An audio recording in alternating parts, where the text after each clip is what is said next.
Okay, it's another quick video for myself, Harvey Goldman. No cuts, no edits, no filters, and no hair. And here I am on a glorious sunny day on another industrial estate somewhere in Devon.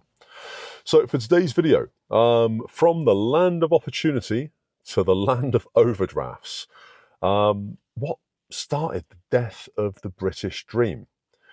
Now, remember a time, and I'm probably going back a bit because obviously I'm old, but remember a time when Britain promised work hard, buy a house, live comfortably, retire in glory. I'm pretty certain that dream is now dead, and the new reality is survive paycheck to paycheck if you're lucky. So let's talk about it.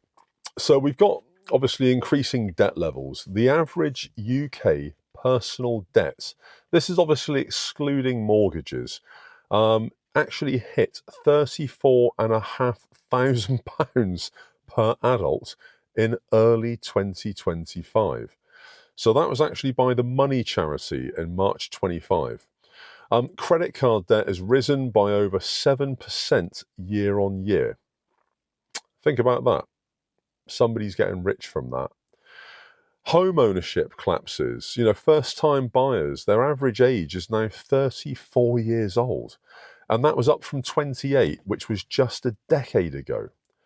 So literally a 6-year increase in first-time buy age. And I know for a fact, actually about 6 years back when I bought my property, I was 42. So there you go. I was very late to the party. The deposit requirements are averaging about 50k plus in most cities. And those are stats right from Zoopla last year, in fact. Now, wages versus cost of living, the median UK full-time salary is 35k. But the average living costs, including rent, now require around 29 to 32,000 pounds a year just for basics. So if you're single or you're on a low income and you're single, you are absolutely buggered. This basically leaves barely any room for savings, if any, barely any room for investments, unless of course you're in a low rental or a low cost of living area. And very difficult to support or bring up or even think about having a family.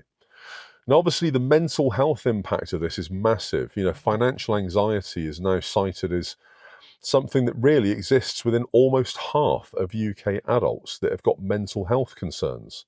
Half. That is an incredible statistic. There is obviously a generational divide to this. Millennials and Gen Zs are the ones that are really the first generations in UK history that are likely to be actually poorer than their parents. And that's something that's never been before. These are dark times. So where do we go from here? I don't think the British dream is broken because people aren't trying. I don't think it's that at all. And as I've said in my previous video about do people want to work, I think on the whole, yes, people do want to work. They do want to pay into the system, or at least they don't mind paying into the system. They've no objections to paying tax if they're earning money.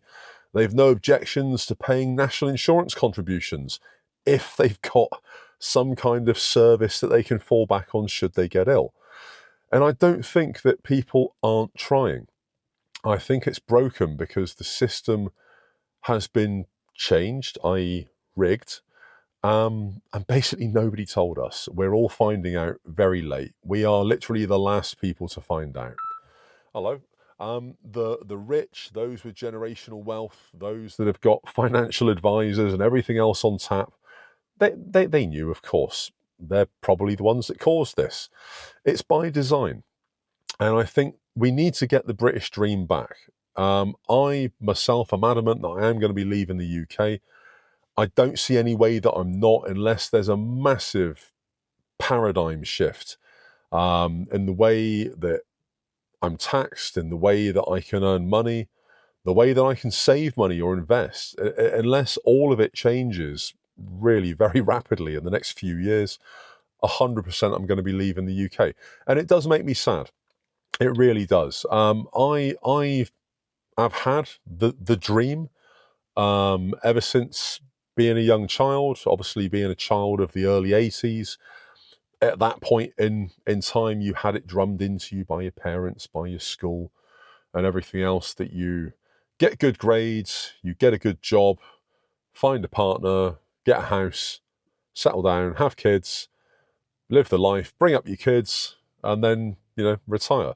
And that was the kind of steps that you basically expected to follow. Now, obviously, many people have sought a different dream. And I am also a bit sad that I've missed the boat on that. There are people now that have shunned the norm, if you like. They've shunned what was expected when I was a kid. And they've carved their own path, and fair play to them for doing it. Fair play for being brave enough to do it as well.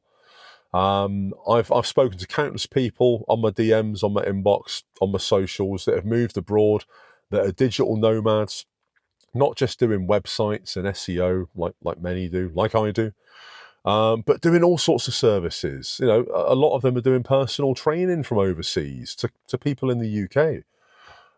There are people that are doing other things like architecture and conveyancing and stuff like that from overseas.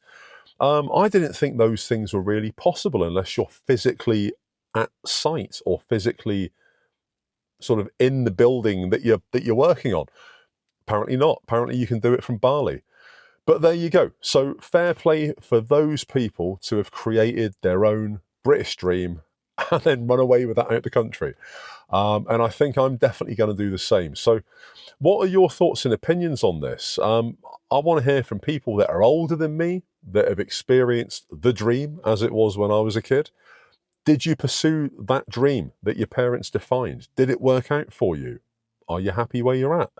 And I want to hear from all the people that have shunned that dream completely, ignored their parents and their grandparents' sage advice, and carved their own path. How did you do it? What are you doing? Where are you living? Has it worked out for you? Are you fulfilled? Are you happy? Most importantly, is the income good? Let me know in the comments. YouTube's going to put another video there. I'm going to go back to my glorious 9 to 5 that I really love. And yeah, there you go. Another video tomorrow. Remember to like, follow, subscribe, ring the bell, all that jazz. Goldman, peace out.